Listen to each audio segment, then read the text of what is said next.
Olá, boa noite, muito bem-vindos. Nós estamos aqui para dar início à nossa live Espiritualidade, Mística e Educação em Edith Stein. Hoje nós teremos como convidado o Danilo Souza Ferreira, que vem falar sobre a recepção de Edith Stein na América Latina, a partir de uma perspectiva histórica. Boa noite. Eu acabei de encerrar uma outra live porque estava caindo, né? Então nós estamos aqui iniciando. Muito bem-vindos. Boa noite, Cecília. Boa noite, Danilo. Boa noite, vocês estão entrando. Nós vamos dar início. E agora, ouvem bem? Vocês me ouvem bem? E vamos ver aí com o Danilo também se está certo. Boa noite a Bom, todos. Boa sim. noite, Magna. Boa Boa noite, noite, professora Danilo. Cecília. Agora vai. Vamos lá. Vocês nos ouvem bem? Pessoal, dá um sinal aí pra gente, está tudo ok? Por favor, se estão conseguindo me ouvir, se estão ouvindo a Magna. Eu tô te ouvindo bem, tô te vendo bem, você tá ok? Também estou te ouvindo bem e estou te vendo bem, Magna. Pronto. É, E eu agradeço muito o convite para falar sobre Edith Stein, para falar um pouco sobre esse projeto da recepção steiniana por pessoas que compuseram essa história, que a história ainda ela continua, inclusive pela comunidade Shalom, inclusive pela professora Cecília, pelo professor Moisés Farias Rocha, pelo professor Tommy, pela professora Ângela, pela professora Irmã Jacinta, por tantas pessoas que se encantaram por Edith Stein e tiveram abertura empática pela própria Edith Stein. Então, Uhum. é interessante quando a gente fala da recepção de Edith Stein na América Latina, e um pouco da nossa conversa, eu acho que tem esse intuito de mostrar a valorização de como a recepção de Edith Stein no Brasil, ela teve uma concepção especial, Uhum. diferente de outros países, pois a concepção de Edith Stein na América Latina diz muito sobre um projeto de nação do Brasil. E diz ao mesmo Bacana. tempo sobre... Danilo, calma. Eu sei que você tem muita coisa para compartilhar com a gente. E também nós estamos aqui desejosos por aprender muito sobre essa recepção de Edith Stein aqui no Brasil. Mas deixa eu te apresentar primeiro, tá bom? Para que as Ok, pessoas te conheçam, né? Então, o Danilo Souza Ferreira, ele é coordenador do setor de patrimônio cultural da Prefeitura de São Gonçalo, do Rio Abaixo, doutorando em História pela Universidade Federal de Ouro Preto. Ele é mestre em História pela Universidade também Federal de Ouro Preto e mestre em Teoria da Literatura, tudo pela Universidade Federal de Ouro Preto, né? Graduado também também na tem... universidade, né? Tudo em história. Como foi teu encantamento pela história primeiro? Eu queria assim, vou tentar dividir um pouquinho essa live em dois momentos, né? Falar um pouco sobre essa trajetória da recepção de Edith Stein na América Latina e também a gente vai tentar ver assim, um pouco da relação que a própria Stein tem com a história, né? Ela era uma amante da história, assim, ela relata isso nos escritos autobiográficos, né? Ela gostava muito de história e também essa relação que ela estabelece com o tempo, enfim, tem muita coisa para a gente falar sobre a própria Stein. Mas eu queria primeiro com você, assim, que encanto foi esse pela história, né? Como foi que começou e como foi que você conheceu também Edith Stein? Fala brevemente Eu, sobre isso. sim, sim. Eu sempre gostei da história e numa coisa que Stein também teve certa fascinação pela história, porque nós somos inseridos em vivências, em narrativas que nos tocam. De certa forma, Edith Stein ela vê na história esse compartilhamento de experiências que a gente tem com o outro. Então, eu acho que a gente pode, entrando um pouco no como a Stein ela se encanta pela história, porque para Stein a história não é representação de passado. Para Stein, e ela vai entender isso, e ela deixa isso muito claro nos escritos autobiográficos, a história ela é justamente esse contato empático que eu tenho com as pessoas. Ou seja, ela é um espaço de vivência que me toca superficialmente pela calamidade do corpo, mas também pela concepção da alma, pela concepção do espírito. Então a história é esse compartilhamento de vivências, de pessoas que Uhum. deixam relatos, deixam testemunhos pela gente, e que através desse contato eu posso pensar o meu próprio tempo. Uhum. Então, a Edith Stein, ela se encanta por história, assim como ela encanta por psicologia e depois pela filosofia e pela fenomenologia russeliana, justamente por encontrar uma alma. Edith Stein queria encontrar uma ciência que tivesse alma. E tivesse Uhum. alma no sentido mais próximo do que na sua época foi um projeto de ciência histórica, que foi um projeto do Dilthey, que é um projeto que me encantou muito na universidade, e aí uma das aproximações com Einstein vai nesse sentido, que Dilthey ele percebe que na filosofia de São Tomás, de Santo Agostinho, que encantou Edith Stein, principalmente na filosofia cristã, ali havia uma compreensão de que as ciências humanas elas eram as ciências que chegavam mais próximos da alma. E mais próximos da alma justamente por este contato, sendo a maior delas a teologia. Porque a teologia trabalha com o contato mais próximo daquilo que é o mais núcleo interno nosso, que é essa relação com o divino. Algo que Stein vai compreender muito bem em Ser Finito e Ser Eterno, vai apresentar esse projeto para a gente, e que a igreja tem assimilado e que a igreja contribui muito para essa relação, por exemplo, por um outro intelectual católico que marcou o século XX e que marcou Edith Stein e que Edith Stein marcou profundamente os seus estudos, que foi Max Scheler, que mais tarde, tanto Max Scheler quanto Edith Stein vão influenciar João Paulo II, com a concepção de Uhum. teologia do corpo, na qual João Paulo II vai fazer uma releitura da Edith Stein das ciências humanas. Ele vai buscar essa origem que está em Scheler, que está em Edith Stein, da antropologia filosófica, na qual o ser humano Uhum. não é apenas o corpo físico, mas também a sua alma, é o seu núcleo interno. E que as ciências humanas Uhum. sempre buscou chegar próximo a partir dessa relação com o passado, dessa relação com a história como vivência, a história como essa experiência de contato com o outro e de contato com as próprias ciências humanas. Uhum. Você E aí conheceu a Edith Stein já ainda na graduação, Danilo? eu conheci Edith Stein na graduação porque eu sempre gostei de uma área da história chamada historiografia religiosa.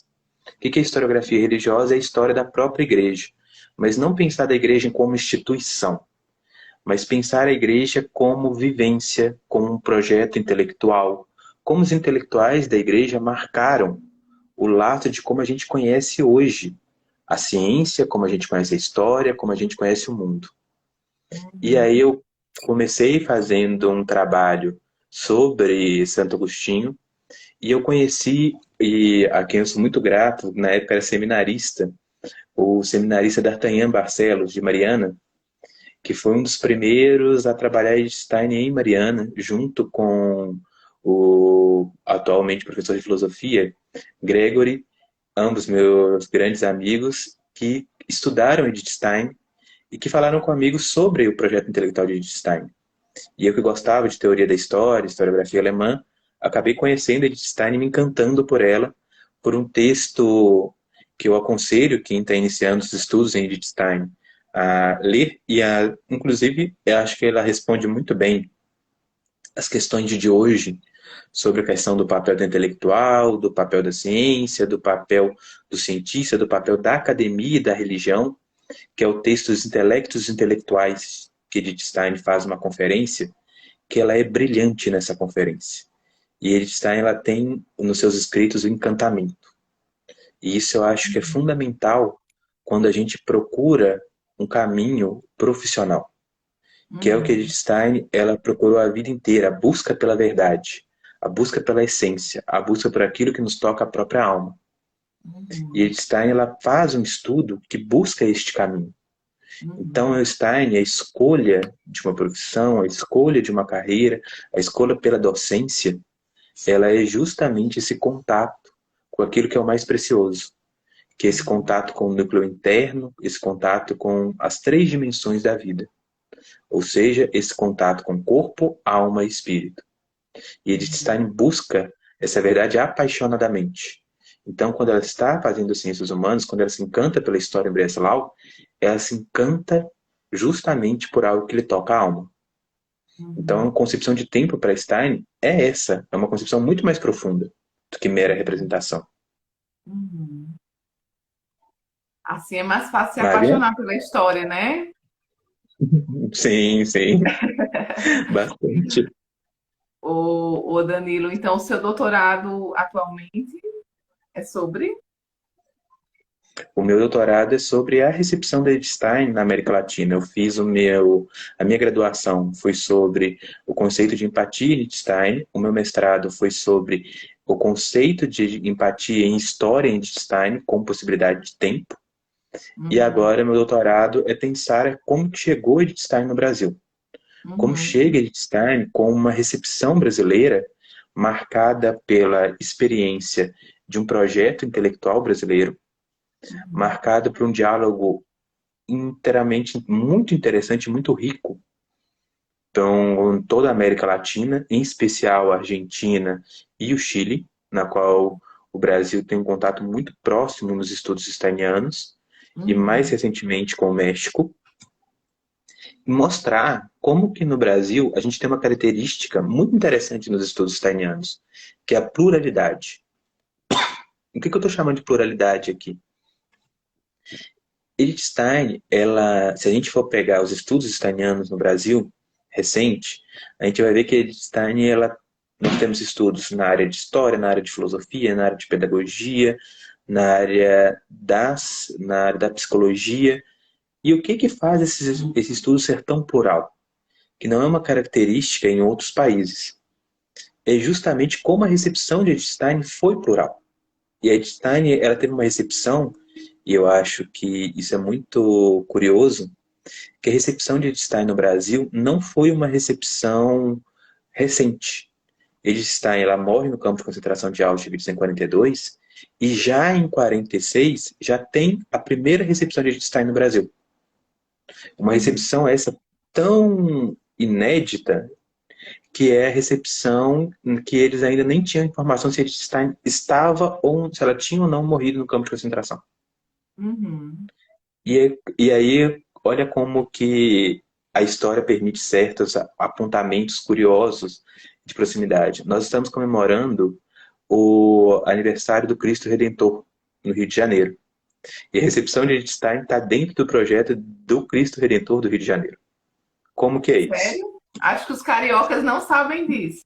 E nem o Como resto do que... Brasil. Sim. Como que é isso? O cardeal Sebastião Leme da Silveira, que era conhecido como cardeal Dom Leme, ele teve um projeto de recatolização do Brasil na década de 30. E nesse projeto, que é o projeto em que está inserido o Cristo Redentor, mas também está inserido a revista Ordem. Na revista Ordem é o primeiro lugar onde vai sair um artigo sobre Edith Stein, uma biografia sobre Edith Stein, escrita por ninguém mais, ninguém menos do que Alceu Amoroso Lima, o Tristão de Ataíde, que vai ser um dos grandes intelectuais brasileiros que pensavam em Edith Stein.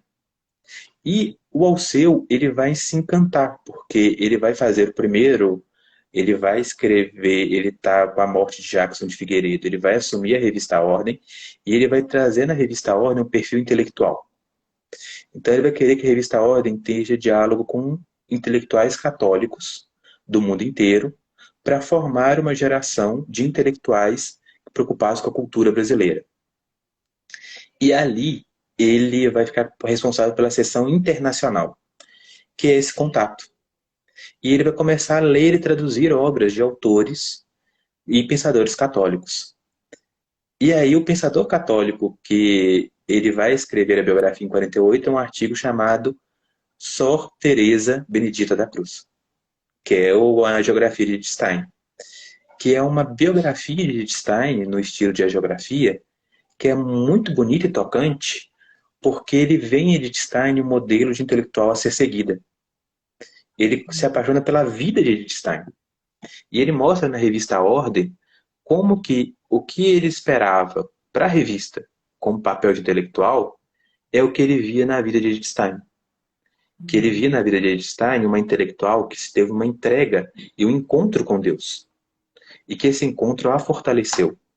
E aí ele começa a história, ele começa a contar a vida de Edith Stein com o pouco documento que ele tinha, apresentando ela como uma das que tinha revolucionado a Alemanha com a tradução de Tomás de Aquino, com a tradução do cardeal Henry Newman, que Edith Stein faz também, que é algo que vai impactar muito a comunidade europeia.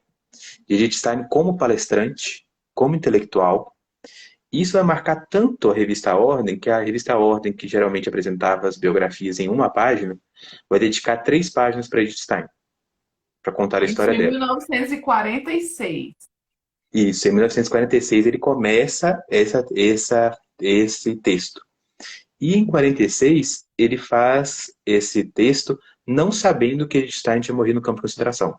Falando que havia um rumor que ela tinha morrido no campo de concentração e falando que essa relação dela de martírio, era mais um ponto em que mostrava como era a coragem de Edith Stein como intelectual e que, para ele, para a revista Ordem, o que era mais importante é que Edith Stein brilhava na luz do céu sobre o manto de Nossa Senhora do Carmo.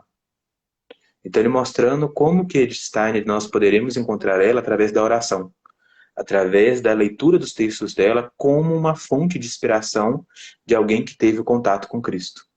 Uhum. Em 1952, a gente tem o segundo artigo sobre Edith Stein, que é uma tradução. Então, nosso primeiro contato com a América Latina, que é um artigo que também vai sair na revista Ordem, chamado Teresa Benedita da Cruz, ou Edith Stein. Mártir, judia, católica. O que é esse texto? Esse texto é escrito por uma jornalista chilena chamada Edvige Marshall. Edvige Marshall, ela é uma jornalista chilena de origem judia que também vai se converter ao catolicismo. E ela, em 52, ela faz um artigo que apresenta uma biografia de Edith Stein, de alguém que teve contato com os escritos de Edith Stein. De alguém que leu e conhece muito bem o livro de Edith Stein, que mais tarde seria traduzido como História de uma Família Judia, porque ela escreve o artigo contando a história da mãe de Edith Stein. E mostrando como Edith Stein ela teve uma proximidade com o judaísmo, mas nele não encontrou a verdade, mas encontrou a verdade com o encontro com Cristo. E esse artigo é publicado primeiro na revista Estúdios. A revista Estúdios era uma revista chilena que também tinha um projeto parecido com o projeto da revista Ordem, de fazer uma cultura cristã, o Chile um país cristão. Ela era dirigida pelo Jaime Zaquairi, que é um jornalista. E nesse artigo, Edith Stein ela é apresentada como uma intelectual e principalmente como alguém que encontra a verdade. E a verdade como algo que dá força para uma intelectual, para uma mulher intelectual assumir as responsabilidades e principalmente a sua posição diante do século XX. E aí nós temos algo muito interessante em 52, que é uma jornalista escrevendo sobre uma irmã carmelita Edith Stein, ambas católicas, ambas convertidas, e ambas mostrando como Edith Stein, como que o papel da intelectual era fundamental para esse novo processo entre a fé e a razão no século XX. E aí nós temos algo surpreendente, muito interessante, que é, a partir desses artigos, surge a necessidade de uma biografia mais profunda de Edith Stein. E nós temos o livro da Ana Maria Nabuco, que acho que algumas pessoas vão pegar referência quando eu falo de Ana Maria Nabuco, que ela é a filha do Joaquim Nabuco, que a Ana Maria Nabuco, ela vai escrever uma biografia de Edith Stein, buscando dividir a biografia de Edith Stein em 2 campos. Quais são os campos? Ela vai escrever a biografia de Edith Stein entre mundo e o Carmelo. Por que ela vai escrever entre o Carmelo? Porque o Carmelo, para ela, é esse núcleo espiritual de Edith Stein. E ela vai ser a primeira autora brasileira a escrever uma biografia sobre Edith Stein. algo que vai marcar tanto a vida dela, que se a gente pegar todas as notícias que foram publicadas da Ana Maria Nabuco nos jornais, ela sempre escolhe ser identificada como a autora que escreveu uma biografia sobre Edith Stein. Então, há Uhum. nela um compromisso, uma empatia pela história de Edith Stein, em ponto dela entrar no Carmelo e ter esse contato com os carmelitas para entender a figura de Edith Stein. E essa Uhum. experiência é tão forte que nos livros posteriores vão sempre citar essa biografia de Edith Stein, pequenininha, mas Uhum. muito importante. Uhum. E aí, esse estudo da Ana Maria Nabuco vai influenciar toda uma geração de intelectuais, Que ano foi intelectuais de esse, grande Danilo? renome. Vai marcando os anos. Esse, ah, Esse é o esse é tipo da live. 1955.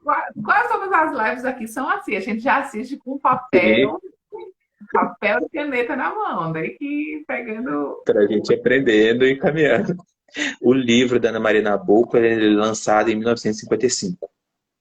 Aham. E este A irmã livro, daí fala muito nele. Foi o primeiro contato sim, dela com ele está foi através desse livro. e esse livro ele é maravilhoso. Não sei se ainda tem ele para comprar, mas eu acho que tem algumas bibliotecas especializadas em teologia, em filosofia. Eu sei que aqui em Minas Gerais tem algumas, no Rio de Janeiro tem também, na Biblioteca do Mosteiro de São Bento. E nesse livro, ele já começa, por exemplo, nos artigos da revista A Ordem, era sempre Soro Edith Stein, ou seja, irmã Edith Stein, ou Teresa Benedita da Cruz, a identificação. No livro já tem Edith Stein, convertida, carmelita, mártir. Então é interessante como a Ana Maria Nabuco vai criar uma definição para Edith Stein que vai perdurar durante quase todo o século XX. Da Edith Uhum, Stein como convertida e mártir. Essa chave uhum, de leitura é uma chave interessante para a gente entender como a recepção de Edith Stein vai ser marcada por esse papel. E como que uhum, Edith Stein vai ser compreendida ao longo do século XX como uma intelectual que se converteu ao catolicismo e uma mártir da igreja. E, uhum, ao mesmo tempo, como já pulamos aqui das reportagens de jornal para a biografia, para o formato livro. Esse conceito de Edith Stein como convertida vai surgir na produção editorial brasileira um grande boom de autores que vão procurar entender o fenômeno da conversão no Brasil. E vai tentar entender o fenômeno da conversão no mundo. E aí nós temos um outro livro que ele é sempre citado pela irmã Jacinta como uma forma da primeira experiência dela por Edith Stein, que é esse livro da editora Agir, Convertido do século grandes XX, convertidos, convertidos. na Aham. qual Edith Stein Ela está tinha escrito, 16 anos quando leu esse livro pela primeira vez. e que, e que busca esse livro apresentar pequenas geografias de santos do século XX, que são convertidos ao catolicismo, e que a editora Agir vai seguir esse projeto que foi apontado pelo cardeal Dom Leme e principalmente pelo Alceu Amoroso Lima, de apresentar no século XX uma hagiografia, ou seja, muito parecido com o projeto que a gente está em aponta para apresentar os conflitos do século XX, uma solução para eles, uma forma de pensamento, que é você retornar a um conceito medieval de compreensão de mundo.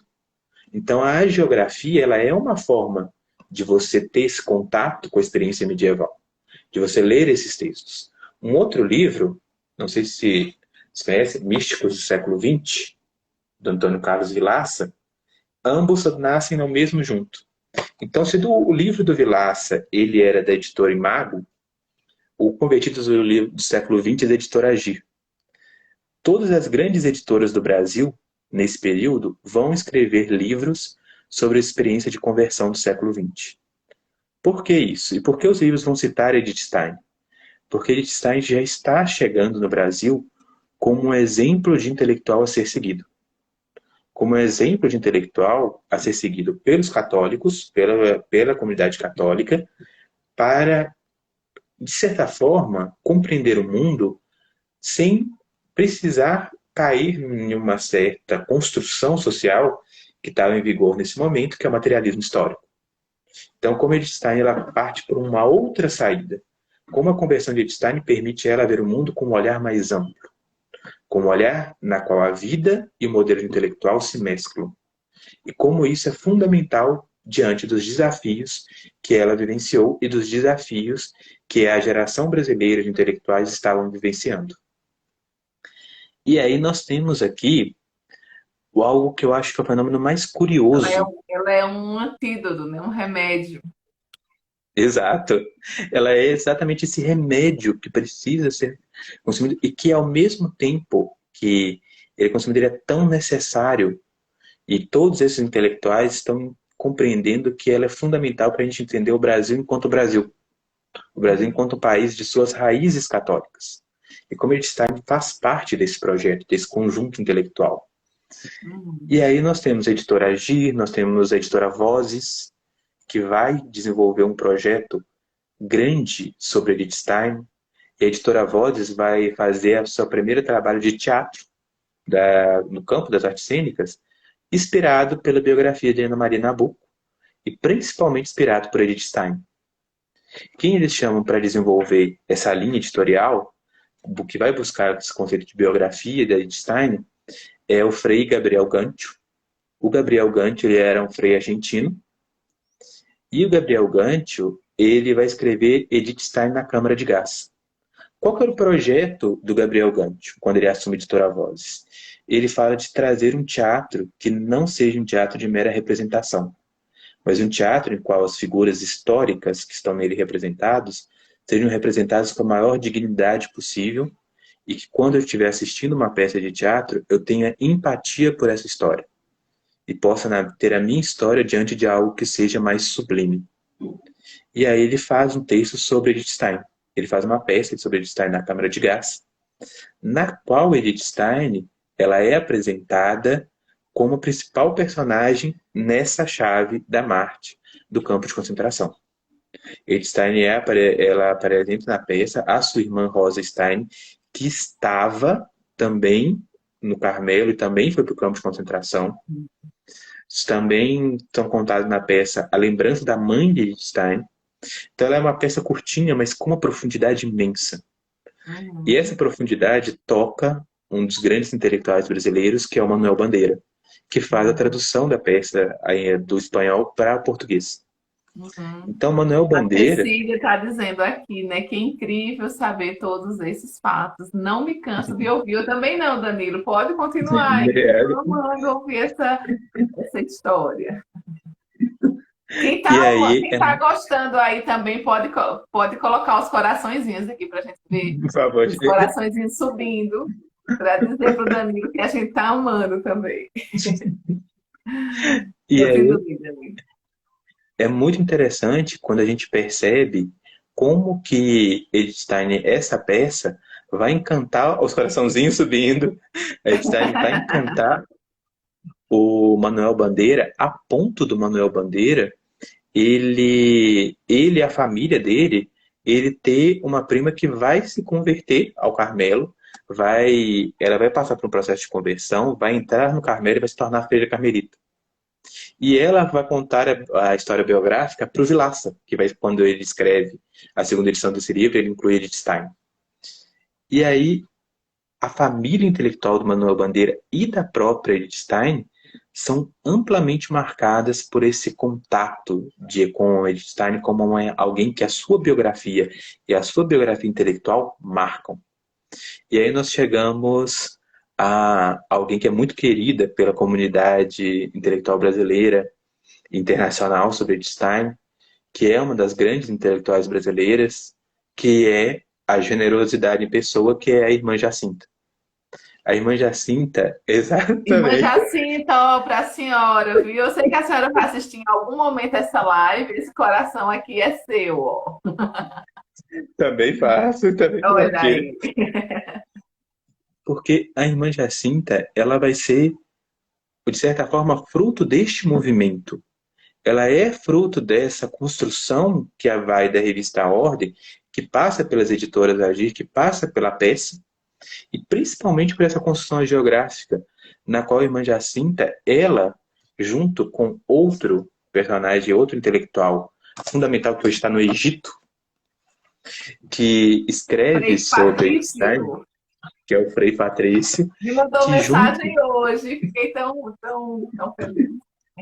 é outro que, ó, É, que, outro, vamos lá, nós dois aqui, ó, coraçãozinho com Frei Patrício, Thiaguinho. que são pessoas que compreenderam este movimento sobre Einstein, compreenderam essa necessidade biográfica e buscaram entender Einstein com um outro viés, que é o viés espiritual. Então entra aqui um componente muito importante, que é o componente teológico, que é o componente da Einstein como uma mística fundamental para o pensamento do religioso diante dos desafios do século XX.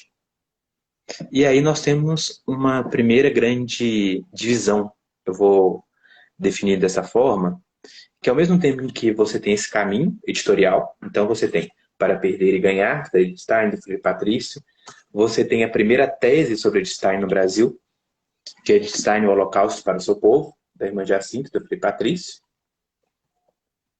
Só que ao mesmo tempo você tem um processo muito grande editorial de notícias no Brasil sobre Einstein. Que processo editorial é esse? Você tem um momento que Einstein está passando pelo anúncio da sua beatificação e da sua conversão. Então, e aí novamente o projeto intelectual é muito importante, porque João Paulo II, ele conheceu Einstein através dos seus estudos, porque João Paulo II estudou Max Scheler, Ah, Danilo, Einstein... peraí. Então é isso, o estudinho está acontecendo, todos esses livros já tinham sido escritos, mas ela não era santa ainda, era só um Não, não, intelectual que se converteu. É mesmo, olha aí. exato. Ela está como uma intelectual. Ainda a gente está no momento em que Einstein estava se preparando para a conversão de Einstein. Então Uhum, ainda ela não havia no processo de beatificação. E uhum. aí, olha como é incrível como Einstein tocou as pessoas, inclusive no momentos antes dela ser comprovada a santidade de Einstein, que ela já era santa, Uhum. e como esse processo tocou as pessoas. E aí você tem o projeto do João Paulo II, que estuda Max Scheler, tem contato com os escritos de Einstein, fica fascinado pelos escritos de Einstein, encantado, encontra nela alguém que procura a verdade, alguém que vai usar a asa da razão e a asa da fé para se elevar. Ou seja, Einstein se eleva quando ela usa a fé e a razão. Ela permite esse encontro. E nesse momento, você tem, como teve ao longo da história do século XX, debates em torno sobre Einstein. Em especial, momentos em que a beatificação e a canonização de Einstein vão ser momentos de disputa na imprensa mundial, em que você vai haver pessoas que vai ter como de pessoas de comunidades, ateus, judeus, que vão ser contra a comunidade da reconstrução de Einstein, e você vai ter a igreja mostrando que Einstein é um modelo do século XX. Einstein é um momento de encontro, é um momento na qual a igreja ela permite mostrar Einstein um intelectual que é um intelectual do encontro, é um intelectual do afeto, ela é uma intelectual que mostra a verdade. E aí você tem um trabalho editorial maravilhoso no Brasil que busca mostrar este caminho, que busca mostrar que por mais que havia esse questionamento em grupos de imprensa, em protestos, em pessoas que não estavam entendendo esse processo, como os escritos de Stein apontavam um caminho contrário. Como os escritos de Stein mostram um caminho pela verdade, e pela verdade como possibilidade interreligiosa, como possibilidade de contato com o outro. Por isso Stein é um modelo de intelectual. Por isso que ela fascina tanto João Paulo II e fascina tantos os autores que estão nesta linha, estão preocupados com Einstein como esse intelectual da verdade. Então, a beatificação e principalmente a canonização de Einstein, ela tem essa marca. E ela tem essa marca que vai ser demonstrada no Brasil por essa pluralidade intelectual. Então, nós passamos aqui por jornal, livro, biografia, teatro. E nós entramos em jornal versus questão biográfica de cunho teológico. E aí nós caminhamos esse projeto até quando nós entramos no trabalho, por exemplo, da filosofia do professor Juvenal Saviani, na qual ele vai encontrar Edith Stein, e nós temos um outro grande projeto editorial e projeto intelectual no Brasil, que era a EDUSC, a editora da Universidade Sagrado Coração, que era organizada, vencida na luta por nada mais nada menos do que a irmã Jacinta, que foi responsável por um conjunto de livros e pesquisas de cunho acadêmico sobre Edith Stein. Então, Que Edith era Stein só vai... reitora da Universidade do Sagrado, né? Que era Durante como muitos projeto da anos. Universidade Sagrada. E aí a gente percebe como Edith Stein só vai entrar na academia muito mais tarde do que a primeira recepção dela. Se a primeira recepção dela é em 46, Edith Stein só se torna... entra para a produção acadêmica com a irmã Jacinta. E depois, posteriormente, com o diálogo da irmã Jacinta, com a irmã Ângela, com a professora Ângela. E a professora Ângela, ela tem... E ela está dentro... E aí a gente vai vendo como que Edith Stein forma uma comunidade intelectual.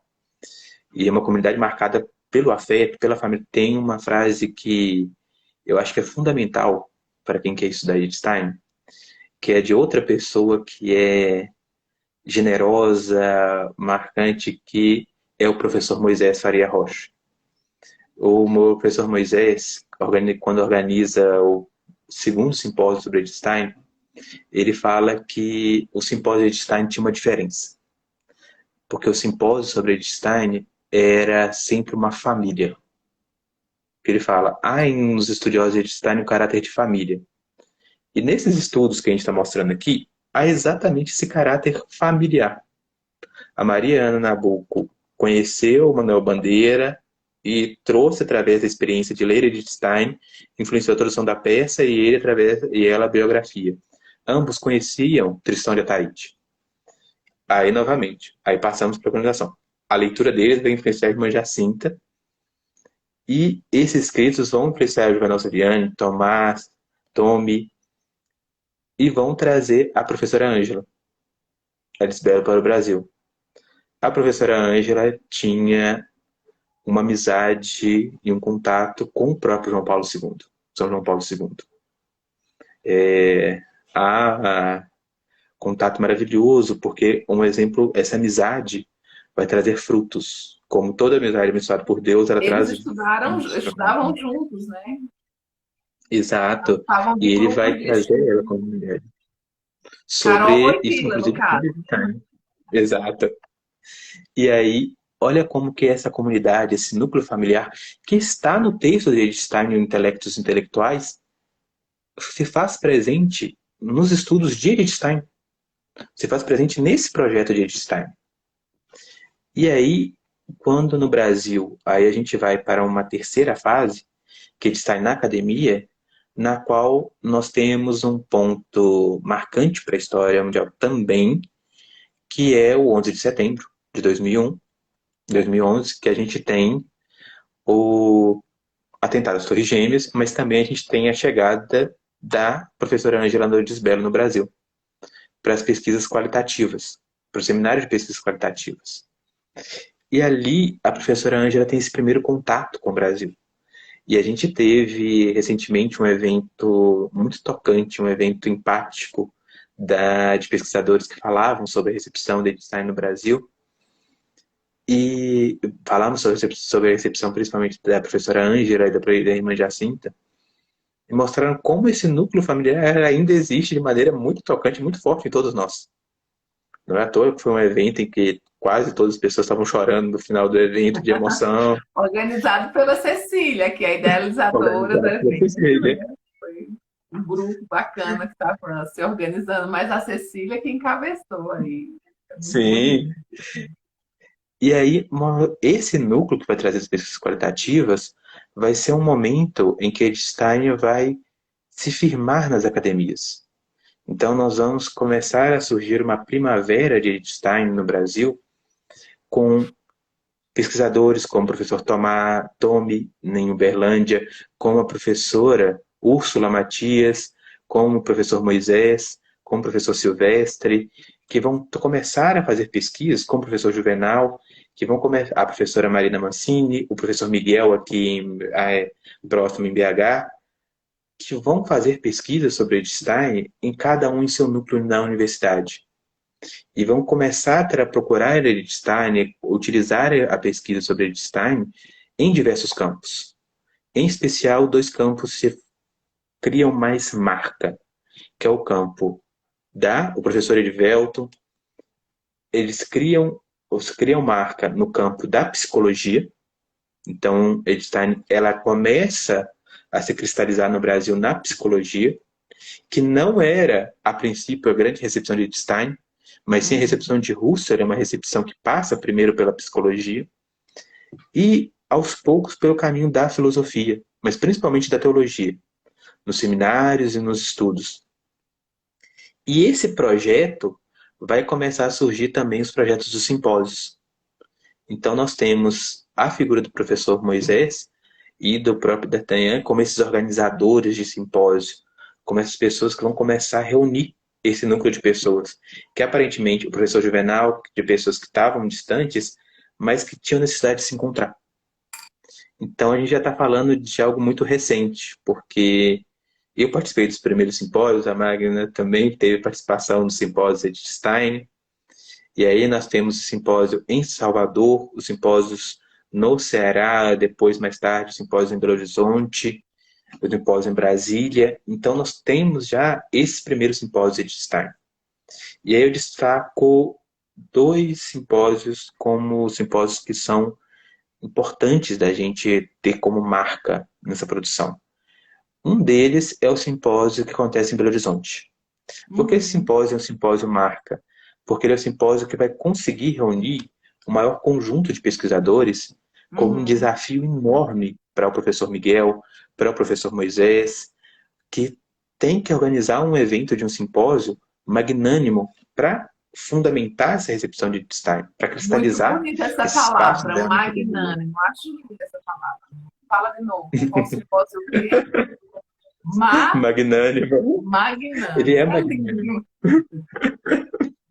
Porque ele traz essa experiência de ser sublime, porque ele busca contatos com as pessoas que têm de estar dentro do coração com o movimento empático e que estão ali para compartilhar o conhecimento, para fundamentar o conhecimento. E aí foi um momento em que a gente tem um outro contrato com a América Latina, com um aluno da professora Ângela, que é professor no México, que é outra pessoa fundamental para esse conhecimento de estar na história, que é o professor Eduardo Gonzalez de Pierro.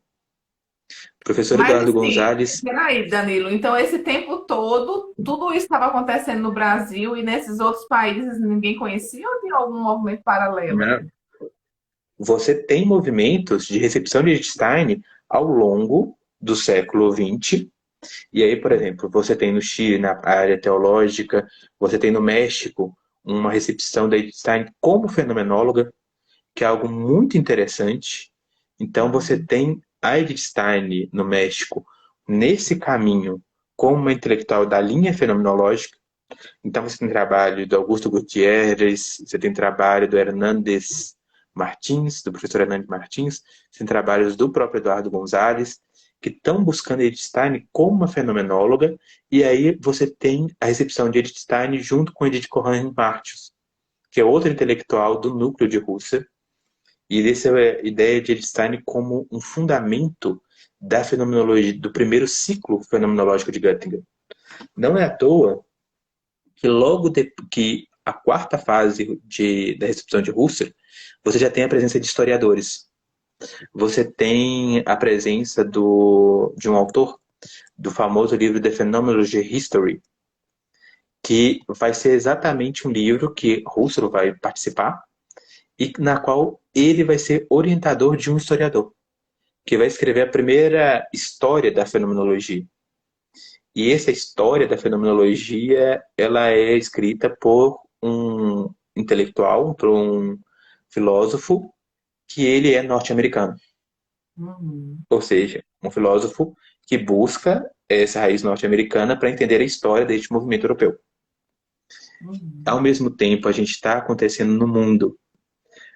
Aconteceu o fim da Segunda Guerra, os arquivos Russell estão sendo sistematizados, estão sendo construídos na Universidade de Louvain por um padre, pelo padre Van Pereda, que é um intelectual, é um dos grandes intelectuais na área de ciências humanas, que, na minha opinião, precisa ser muito estudado. Então, há um campo para pesquisadores que queiram estudar sobre essa questão, que é um religioso que percebe como Russell ele é importante e ajuda a Malwine Russell, que é a esposa do Russell, a tirar, no momento da Alemanha do pós-guerra, a buscar todos os textos do Russell que haviam tido perdidos, e aí a imagem eu acho que é muito bonita e muito forte, que é a imagem da Alemanha totalmente destruída, eu estou voltando um pouquinho para a gente compreender, e de carro, do carro do Van Preda parando junto com a Malwine para recolher os papéis, para recolher todos os arquivos do Russell, para que eles não sejam queimados na Alemanha no período do nazismo, logo depois do período do fim da guerra, para que eles sejam Uhum. preservados. Então você tem um recolhimento dessa fenomenologia primeva, e principalmente da análise fenomenológica, que foi a revista de fenomenologia, na qual Stein foi editora. Uhum. Então há um papel de Stein que tem que ser reconhecido e que tem que ser valorizado e que muitas vezes nós deixamos de compreender, que é Edith Stein como editora, Edith Stein como organizadora. Todas as ideias de Russell 1 e 2, a edição da revista da Fenomenologia da primeira geração, quem organizou logo depois da morte de Roman Garden, logo depois da morte do secretário de Russell, é Edith Stein. Por mais que em algum momento isso foi apagado por quem vai substituir ela, que é Martin Heidegger, Edith Stein tem um papel fundamental para a história e para a organização da fenomenologia. Então, Edith Stein foi quem compilou os estudos de Russell. Edith Stein era a pessoa que Russell tinha confiança para sistematizar os seus estudos. E Edith Stein, como boa educadora que era, apresentava toda a organização. Sistematizava o pensamento de Husserl, que tinha ideias brilhantes, mas que nos textos da Malwine é muito interessante, porque a Malwine ela tem um olhar perspicaz sobre o movimento fenomenológico, e ela várias vezes aponta que Husserl ele tinha um aspecto sonhador, ou seja, ele escrevia em um pedaço de folha de papel de um lado, aí saía e escrevia e não sabia onde que tinha deixado o pedaço de papel dele. E que provavelmente era algo muito importante da tese que ele escrevia numa folha de pão e saía. Então, o arquivo de Husserl era totalmente desorganizado. E Edith Stein foi quem foi lá e organizou. Isto é um papel importante na história das ciências, na história da filosofia, na história da religião, na história de todo o movimento fenomenológico. E Edith Uhum. Stein teve este trabalho, ao mesmo tempo que escrevia sua tese. E aí eu imagino, é só a gente pensar um pouquinho, quando a gente escreve a nossa tese, imagina escrever a nossa tese e ainda organizar todos os escritos do orientador. Imagina o trabalho que Edith Stein teve e que ela deixa nos seus escritos. Uhum. E Edith Stein faz isso. E Edith Stein deve ser reconhecida como alguém que organizou a geração da fenomenologia. Algo que os estudos no México mostram muito bem. Os estudos da filosofia, principalmente no campo da fenomenologia, mostram muito bem como Edith Stein faz isso. Como o Uhum. CISAF, que é o instituto que cuida do trabalho de Stein, mostra esse trabalho de Edith Stein. Ao Uhum. mesmo tempo, no Chile, você tem uma Edith Stein de cunho teológico, uma Edith Stein como carmelita. E você tem um estudo teológico de Edith Stein que vai numa crescente. E aí, como no Brasil, como o Brasil ele vai absorver essas duas tradições, porque ela está em diálogo, ela está em contato. Isso, de certa maneira, os simpósios, Einstein permitiu aos pesquisadores terem contato com esses pesquisadores, terem Uhum. contato com essas leituras de Einstein, que são muito profundas em campos da filosofia, da teologia, e que são necessárias, porque Einstein estava muito próximo no campo da psicologia e permitiu para a gente um contato que também traz a pluralidade, que também traz as camadas de leitura que Einstein são necessárias serem feitas. Uhum. E aí Do nós simpósio de caminhamos. 2015, você ia comentando alguma coisa do Gonzalez, Juan Gonzalez, E interrompi, ou você concluiu? não, não, é que eu ia falar sobre um trabalho que o Gonzalez trouxe, que é um trabalho direto do contato com a Ângela. A gente já falou um pouco sobre o tempo e a história em Einstein. A primeira pessoa a se preocupar com o tempo em Einstein foi a professora Ângela Lisbello. Ela foi a primeira a trabalhar isso, né, na sua tese. Então, ela trabalhou com isso na sua tese. E esse texto se aproximou dela do Eduardo Gonçalves de Pia, que trabalhou o Uhum, conceito de história em Einstein, história com empatia em Einstein. uhum, E é um trabalho muito interessante, muito rico dos dois, que entender que como Stein, ela permite e ela pensa quando Einstein lá sistematiza o seu trabalho em história, uhum, exatamente quando Einstein está vendo a ascensão do nazismo. Então Einstein vê a história, vê o tempo como uma forma de você impedir o totalitarismo pelo seu contato com o passado. Não como o passado, como uma experiência que passou, mas como uma experiência que você traz ao presente, na qual a empatia, então, é uma experiência que toca o seu corpo, mas toca seu núcleo interno, toca sua psique, toca sua razão, te permite compreender a vivência do outro e compreender o ponto de vivência que é a sua. Então, te permite entender que um Estado totalitário, que um líder totalitário, é aquele que está afastado das grandes massas, porque ele está afastado desse próprio contato com a história. Ele está afastado desse próprio contato com as pessoas, inclusive com as pessoas que ele deve respeito, que são pessoas que estavam no passado, nesse passado teológico.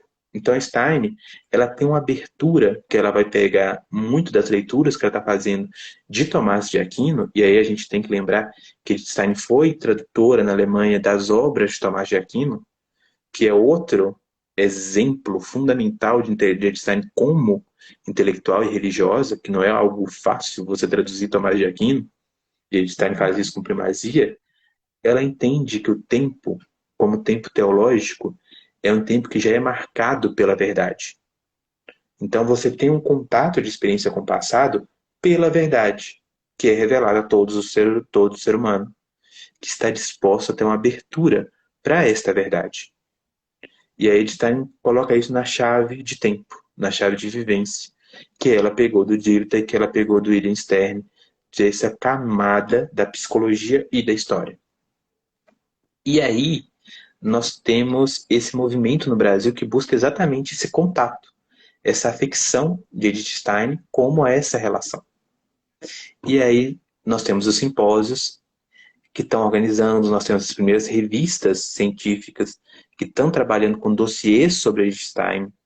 A Ágora faz esse trabalho, e aí, logo depois disso, nós temos o fenômeno que nós todos vivenciamos, que é o fenômeno da pandemia, e é o fenômeno em que a gente teve que vivenciar essa experiência terrível de uma pandemia global.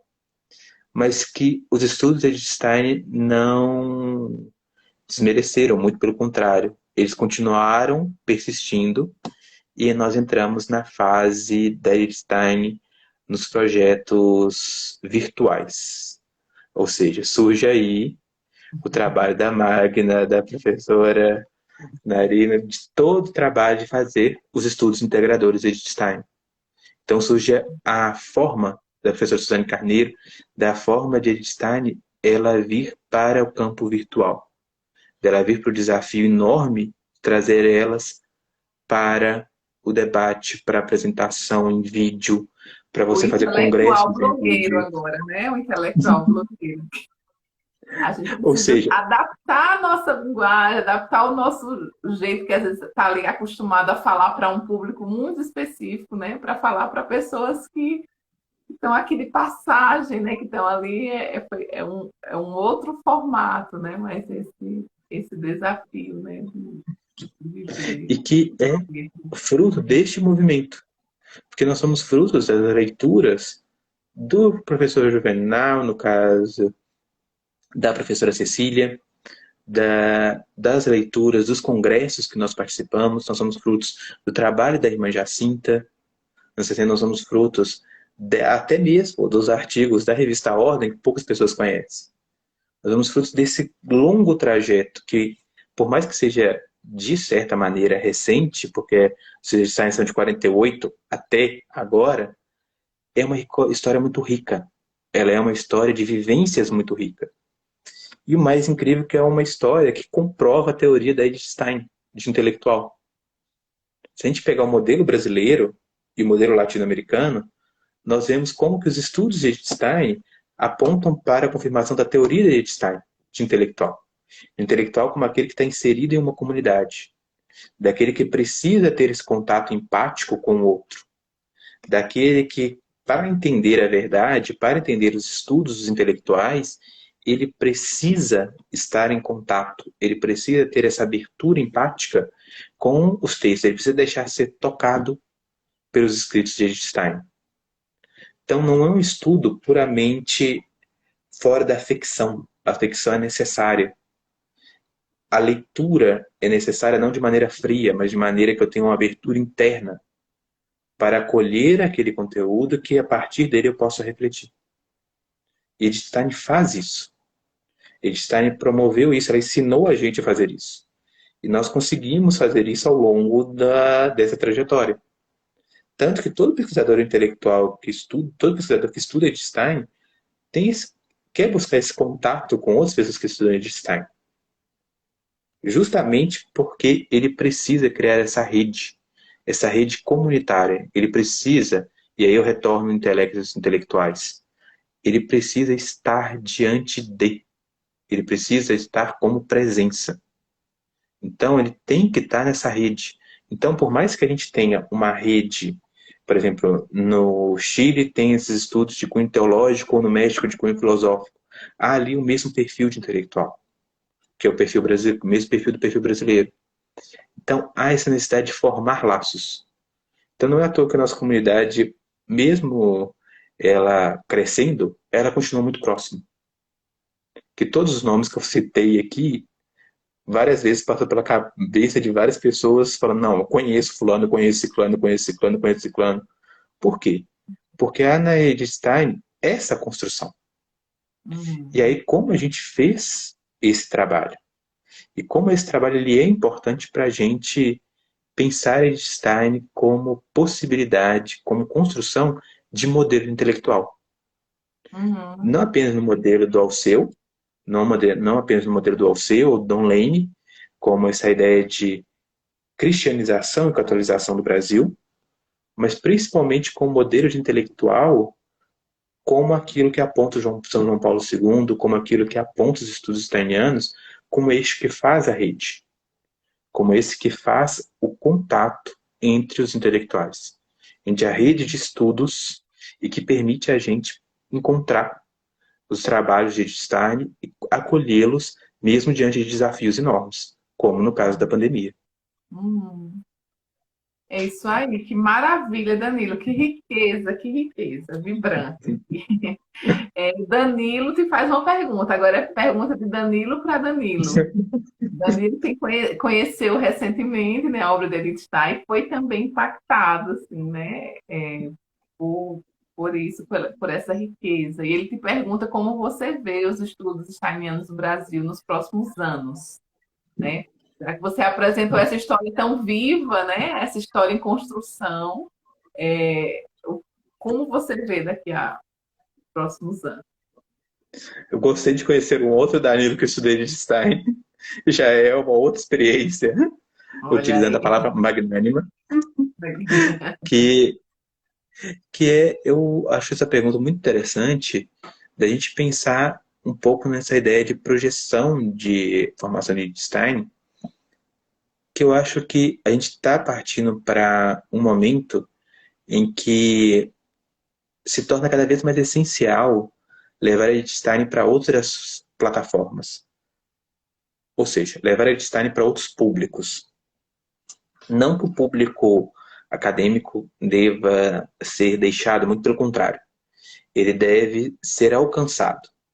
Mas Edith Stein, ela tem uma biografia tão fascinante que permite tantas leituras e tantas entradas que é um campo que cada vez mais se fortalece. Ou seja, nós estamos inseridos em um momento em que nós precisamos de histórias. Nós precisamos de narrativas, nós precisamos de inspiração. Não é à toa que qualquer local que a gente procura hoje, nós procuramos fontes de narrativas, fontes de inspiração. E Einstein é uma fonte de inspiração como intelectual, como religiosa, como uma pessoa que vivenciou os grandes desafios do século XX. E que pode ensinar o século XXI como enfrentar os seus grandes desafios, como a pandemia que nós estamos vivendo.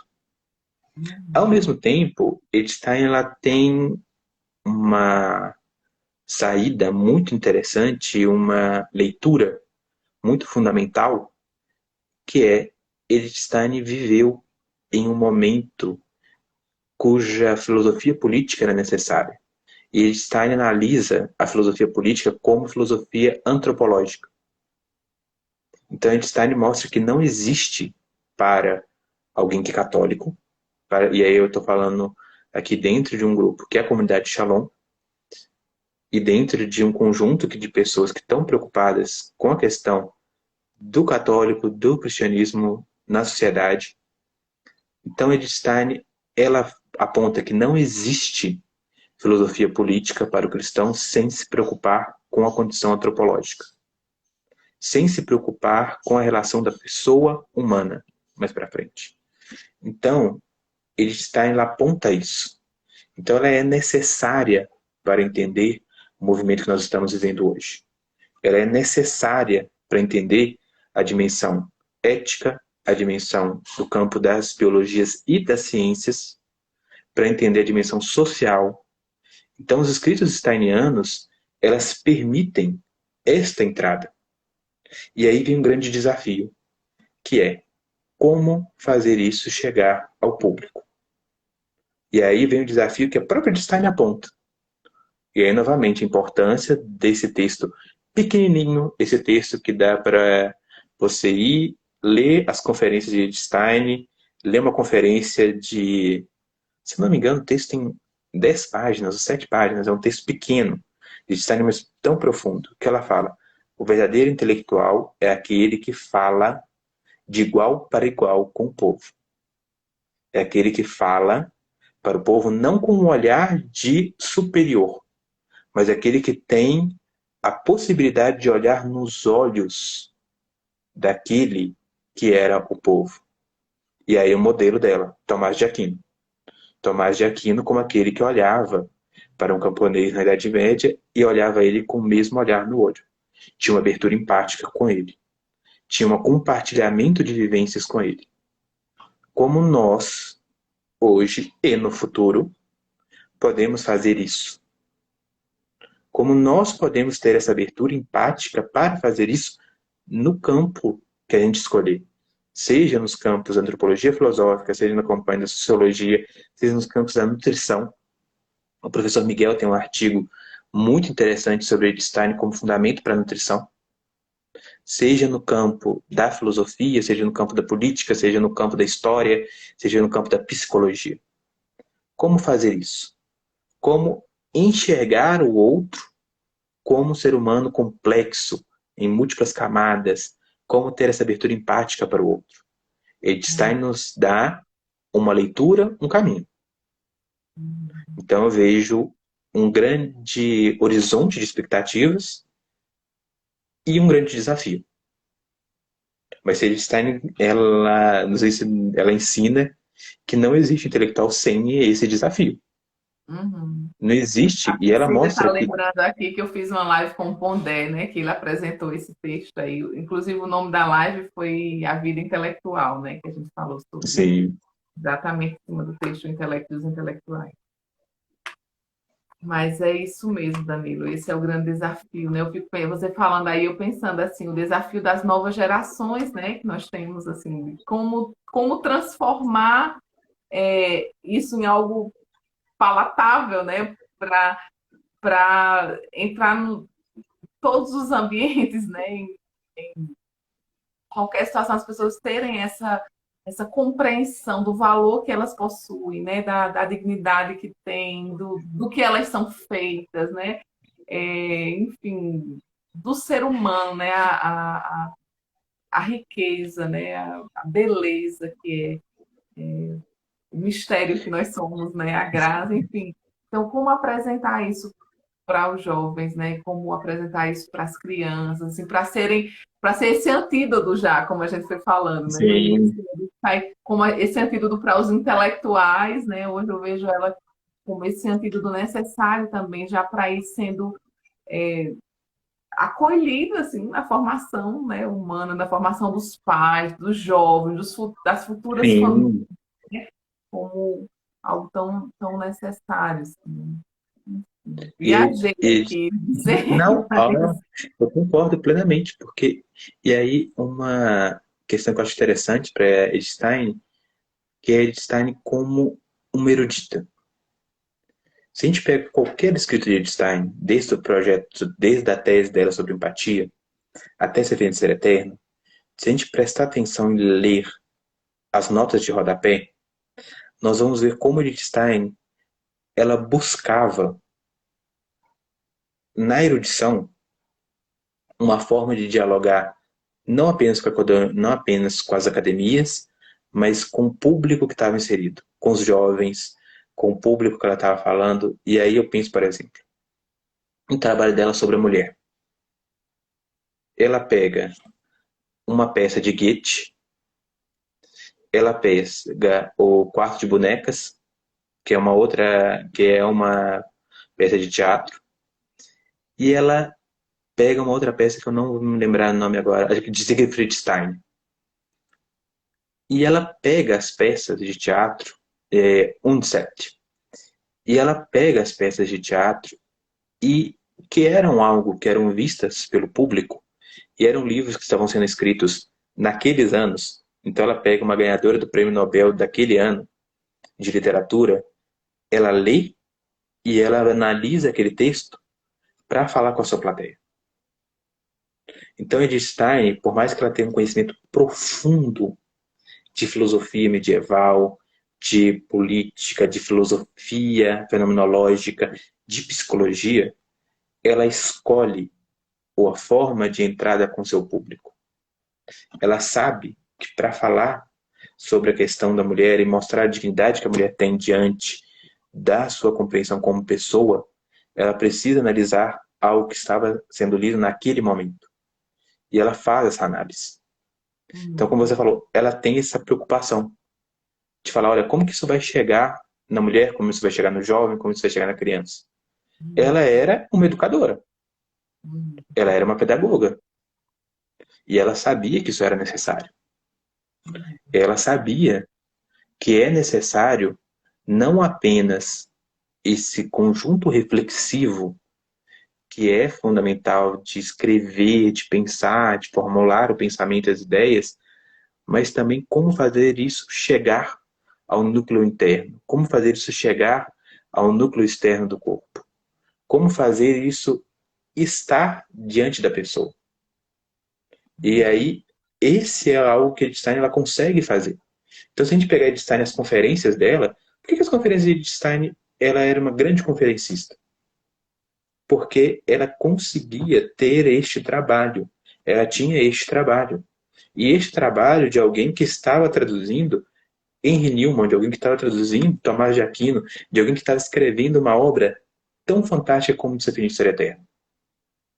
E que tem trabalho de ter contato com o mundo em que ela estava inserida. a ponto de fazer todas as conferências que ela faz. Então, olha como que ela analisa os dois campos. E como, para ela, isso é um dever intelectual. E aí, um outro apontamento para Einstein no futuro. Einstein, ela vê o intelectual como responsável pelo mundo que ele está inserido. Ela vê que enquanto você tem mais liberdade, você tem que ter mais responsabilidade das ações que você faz, como intelectual. E isso é uma grande lição para o nosso tempo. Isso é uma das maiores lições para o nosso tempo. Coisa que Einstein faz. Einstein, ela tem tanta responsabilidade pela sua vivência, pela sua época, que ela não sai da Alemanha por entender que a Alemanha era a sua nação e o seu papel de intelectual, o seu papel como religiosa era estar naquele momento. Até o momento em que ela não é possível ela estar ali. Alguém que vai escrever uma carta para o Papa falando do desaparecimento de judeus da sua comunidade, porque era a sua comunidade de pertencimento, tem uma responsabilidade com o mundo que está inserido. E sabe que isso é o seu papel de intelectual. Sabe que este é o seu papel como pensadora. E tem essa abertura empática. Então, alguém cuja teoria não está para fora. A teoria está para dentro. A teoria está nela. Então, a teoria entre biografia e teoria, a gente está nesse caso. Por isso que é tão fácil fascinar para ele. Por isso que é tão fascinante, né? É isso mesmo. Exato. Essa integralidade da vida e da obra dela. A gente entende o que ela fala, né, em parte porque ela testemunhou, ela viveu aquilo. E Danilo, isso olha, a conversa tá ótima, mas 1h12 já se foram aqui. Ainda bem que a live não caiu. As lives estão andando, caindo aí. Antes tinha um limite de 1 hora, depois parou, agora parece que estão caindo novamente. Ainda bem que a nossa está de pé. Eu quero te agradecer muito, viu, pela sua colaboração, por ter aceito esse convite. Muito bom mesmo. Vocês gostaram, pessoal? O pessoal está aí falando. Muito bom, muito bem colocado. Se ainda tiver alguma perguntinha aí final, uma perguntinha, não. Se tiver alguma pergunta ainda, enquanto eu vou aqui fazendo os agradecimentos, podem colocar aqui que o Danilo responde. Sim, sim. Linda reflexão sobre a concepção intelectual, isso mesmo. Ó, quando foi falando linda, aí Danilo já falou obrigada, obrigada. Ela está falando lindo da reflexão, viu, Danilo? Você está achando que ela está chamando você de lindo? Não foi, não, viu? Ai, ai. Então é isso. Eu quero agradecer, né, ao Danilo, relembrar que essa live é uma parceria do Edith Stein, Estudos Integradores da Pessoa Humana. Nos sigam lá, tem o Instagram, né, que chama justamente Estudos Integradores. A gente está sempre divulgando as lives, os eventos. O que é que estão falando aí do livro, minha gente? Mostra o seu livro. Mostra o livro, peraí, deixa eu mostrar, só um minuto. Ai, ai. Aqui. Meu livro saindo fresquinho aqui. Edith Stein para educadores, formação integral em tempos de fragmentação, né?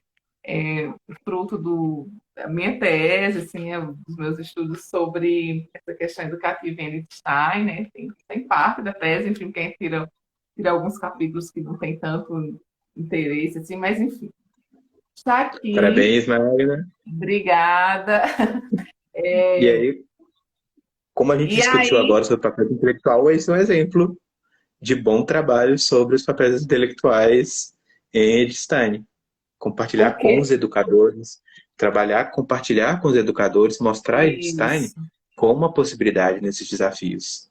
Na pedagogia. Esse é um livro introdutório mesmo, assim, olha, quem já tem muito estudo sobre Edith Stein, quem já conhece muito, quem já fez, talvez não se beneficie tanto desse livro, porque ele foi, é como se fosse, ele foi introdutório para mim, e foi introdutório também, assim, tinha o objetivo de apresentar a Edith Stein. Então, assim, tem uma parte até meio grande, assim, da biografia dela ainda, com fotos, enfim. E aí eu vou entrando na parte de quem é a pessoa humana para Edith Stein, o que é a formação da pessoa. Então, eu tinha muito em mente um leitor inicial, assim. Então, eu estou apresentando realmente para educadores, especialmente aqueles que ainda não tiveram contato com Edith Stein, certo? Digo assim, sem não estou Que é querendo diminuir fantástico. o trabalho, não. Só estou dizendo que quem já tem muito conhecimento sobre a Edith Stein talvez não se beneficie tanto, porque de fato o público é um público para quem está começando. E eu quero muito poder apresentar a Edith Stein para os educadores, né, brasileiros, e para que muitas pessoas possam ter o conhecimento, Continuar. encontrar e se encantar. Se encantarem por ela, eu vou ficar muito Sim. feliz. Se não conheceram, pelo menos mais um referencial aí, né, bacana, que ainda é pouco conhecido. Como a Então é isso. professora Ah, Maria Cecília falou, foi exatamente o que a gente conversou durante a live, de mostrar essa fascinação por Edith Stein que é fundamental para manter a história de Edith Stein. É aham. fundamental em todos os pesquisadores. Por isso que isso é fundamental da gente apresentar a biografia de Edith Stein. Porque biografia e Uhum. obra estão juntas, Não estão tem, é associadas. indissociável, né? Indissociável. A vida e a obra dela são tão casadinhas que é difícil a gente falar dela sem falar da vida. Então é isso. Eu estou vendo, por enquanto, a forma de adquirir ainda é direto com a Apres, a editora Apres. Lá no meu Instagram tem o link. Algumas pessoas estão falando que o frete está muito alto. Enfim, eu vou entrar em contato ainda com a editora para, enfim, vai se espalhando, vão chegar em outras livrarias. Eu peço às pessoas que tenham paciência, que vai chegar. A gente está só chegando, o bebezinho ainda acabou de nascer, aquela coisa que o bebê nasce, todo mundo já quer ir visitar. Calma, deixa o bebê se Criar corpo, criar começar. corpo, aí depois a gente vai, mas ele vai chegando. E, e- mas a princípio é pela editora Apres, que tem lá, né? Tem o link na minha bio, mas entrando na editora Apres, é possível adquirir. Mas qualquer coisa me manda um direct ou lá no Instagram também, que a gente vai respondendo aos poucos. Danilo, muito obrigada. Vamos, senhor, mais uma vez agradecendo ao Centro Universitário Ítalo Brasileira, a Pastoral Universitária da PUC São Paulo e a, o grupo de pesquisa coordenado pela professora Clélia Peretti, Teologia, Gênero e Educação. E aí eu anuncio a última live do ano, né? Essas lives foram mensais. A última live será dia 9/12, com a professora Cecília Parisi, que está aqui conosco, assim, a grande companheira das lives. E a gente vai falar, o nome da live, o tema da live vai ser uma conversa entre Russell e São Tomás. A gente vai assim como com o Pondé, algumas lives aqui a gente fez em cima de um texto. A gente vai trabalhar sobre esse texto que é a filosofia, uma conversa entre Edmund Husserl e Tomás, que Edith Stein faz um diálogo imaginário entre Husserl e São Tomás, né? E aí ela vai colocando assim esses homens que têm séculos assim de distância, né? Mas ela faz esse diálogo, e a Cecília vai nos apresentar esse texto, a gente vai conversar a partir dele. Então, quem tiver o livro e já quiser se preparar para essa nossa conversa, vai ser esse capítulo que a gente vê, o que é a filosofia, uma conversa entre Edmund Husserl e Tomás de Aquino. Certo? Magna, é nesse trabalho em que Stein vai, de certa forma, trabalhar com aquilo que a gente está falando do conceito de história para Stein. Husserl é capaz de conversar com Tomás. E eles são capazes de conversar com a gente. Tá vendo? Porque o tempo não é passado presente, é encontro, Aham, é repetição. aham. E ela faz isso de maneira brilhante. Então, e isso vai influenciar essa Felicidade Eterna. Então, um textinho excelente de apresentação e uma forma brilhante de finalizar o ano. Já Bacana. marcado para ele participar. Deixa Agradeço marcado. muito pelo Segunda e convite. quinta-feira de dezembro, dia 9/12, às 8h45 estaremos aqui. Danilo, muito bom mesmo, foi muito rico mesmo, a Cecília está falando, e eu confirmo aqui. Eu acho que não chegou nenhuma pergunta aí, não, né? Foi subindo aí. Eu acho que não. Qualquer coisa a gente pode mandar pergunta, fica à vontade. Ótimo. Então é isso. Boa noite, bom descanso para vocês e até uma próxima, se Deus quiser. Até os simpósios presenciais, quem sabe aí, né? Então, um Muito abraço, obrigado a Danilo. Muito todos. obrigada mesmo, Muito viu? obrigado, Magno. Muito obrigado. Até mais. Boa noite. Tchau. Boa noite.